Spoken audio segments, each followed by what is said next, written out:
Hello students, let's look at this question. This question is from real numbers exercise 1.2 first question. The question says that prove that square root of 5 is irrational. Right? हमें क्या prove करना है कि square root of 5 जो है वो कैसा number है, एक इररेशनल नंबर है। तो इस क्वेश्चन को हम कॉन्ट्राडिक्शन मेथड से प्रूव करेंगे। तो चलिए सबसे पहले हम क्या अज्यूम कर लेते हैं, let square root of 5 is a rational number. मैंने क्या मान लिया इसको कि स्क्वायर रूट ऑफ 5 जो है वो कैसा नंबर है, एक रैशनल नंबर है। हमें पता है अगर कोई भी नंबर रैशनल नंबर है तो उसको हम p अपॉन क्यू के फॉर्म में रिप्रेजेंट कर सकते हैं। तो चलिए स्क्वायर रूट ऑफ 5 को हम लिख लेते हैं, square root of 5 equals to p upon q, जहाँ पे q की जो वैल्यू होती है that is not equals to 0 and p and q क्या होते हैं, these all are coprime integers. ये कैसे नंबर होते हैं, को प्राइम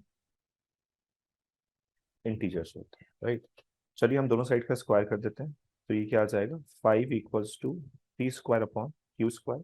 हम इसको ऐसे भी लिख सकते हैं, q square equals to p square upon 5। ठीक है, तो जैसा कि अभी हमने बोला कि पी एंड क्यू कैसे इंटीजर्स है, तो मतलब पी स्क्वायर और क्यू स्क्वायर ये भी कैसे होंगे, वो इंटीजर्स होंगे। तो यहाँ पे देखिए पी स्क्वायर को अगर मैं 5 से डिवाइड करता हूँ तो अपना आंसर क्या आता है, एक इंटीजर आता है। तो इसका मतलब क्या हो गया कि जो 5 है वो पी स्क्वायर को डिवाइड कर रहा है। हमने इसी चैप्टर में एक थ्योरम पढ़ा था कि अगर किसी नंबर को, या से हमारे पास क्या है कि एक इंटीजर है से ए स्क्वायर, अगर ए स्क्वायर को एक प्राइम नंबर पी डिवाइड करता है तो ए को भी प्राइम नंबर पी डिवाइड करेगा, राइट। तो ये हम थ्योरम पढ़ चुके हैं इसी चैप्टर में, तो हम इसी थ्योरम को अप्लाई करने वाले हैं। तो यहाँ से हमने क्या सीखा कि जो पी स्क्वायर है वो एक इंटीजर था, इसको 5 डिवाइड कर रहा है, तो इसका मतलब p को 5 डिवाइड करेगा। तो यहाँ पे क्या दिया गया है, P square is divisible by divisible by 5 and p is also divisible by 5, right. अगर p जो है वो 5 से डिविजिबल है, इसका मतलब क्या है कि मैं p को 5 के मल्टीपल्स के फॉर्म में लिख सकता हूँ। तो मैंने क्या बोला कि मैंने p को 5 के मल्टीपल्स के फॉर्म में रिप्रेजेंट कर दिया, say 5 times of a where a is an integer. ये क्या है, कोई इंटीजर है, तो 5 इंटू ए लिख सकते हैं। तो इस p की वैल्यू को उठा के मैंने कहाँ रख दिया, यहाँ पे रख दिया। तो देखिए क्या आ जाएगा, q square equals to p की जगह मैंने क्या रख दिया 5a, तो ये हो जाएगा 5a का whole square divided by 5, right. तो यहाँ पे क्या आ जाएगा, देखिए q square is equals to, तो ये 25a स्क्वायर 5 से डिवाइड करेंगे तो क्या आएगा 5a स्क्वायर। तो इसको हम ऐसे भी प्रेजेंट कर सकते हैं, q square upon 5 equals to a square.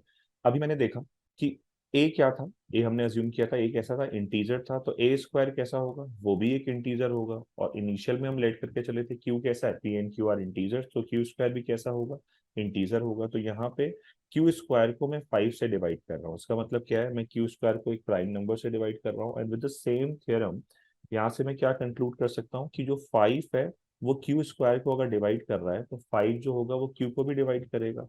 तो इसका मतलब क्या हो गया कि हम ये लिख सकते हैं कि 5 divides Q square and Q. ठीक है, विद द सेम थ्योरम अगर 5 जो है वो क्यू को डिवाइड कर रहा है, इसका मतलब क्यू जो है वो 5 का मल्टीपल है। तो यहां से हमने क्या देखा, Q जो है this is also the multiple of 5, तो उसको मैं क्या बोल सकता हूँ, Q equals to some 5 times of B। B क्या है, B इज एनी इंटीजर। तो यहाँ पे मैंने एक चीज कॉमन करी कि 5 जो है वो P का भी एक फैक्टर है और 5 जो है वो एक Q का भी फैक्टर है। इसका मतलब क्या हो गया कि 5 is a common factor which exist between P and Q। और इनिशियल में हमने क्या अज्यूम किया था, P एंड Q कैसे थे, को प्राइम नंबर, इसका मतलब उनका एचसीएफ जो था वो 1 था। बट हमारा जो एजम्पशन था वो तो गलत हो गया कि हमने क्या बोला था कि पी और क्यू कैसे हैं, वो को प्राइम है, बट इनके बीच में ये कॉमन फैक्टर 5 जो है वो एग्जिस्ट कर रहा है। इसका मतलब हमारा एजम्पशन गलत है। तो हम यहाँ से क्या कंक्लूड कर सकते हैं कि P अपॉन Q जो है वो एक रैशनल नंबर नहीं है, तो अगर वो रैशनल नंबर नहीं है तो ये कौन सा नंबर होगा भाई, इरेशनल नंबर होगा। तो चलो इस चीज को हम मेंशन कर देते हैं here here 5 is a common factor exists between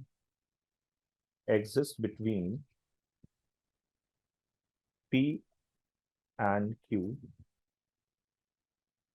Therefore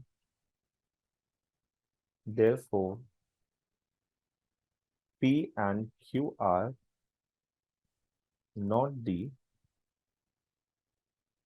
co-prime numbers. Co-prime numbers, right? So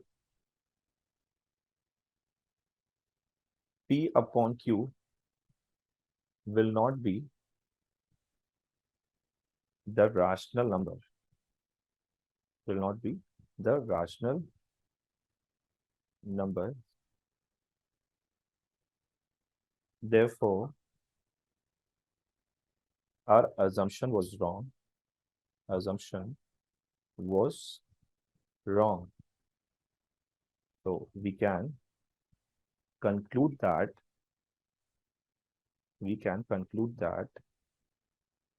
root 5 is an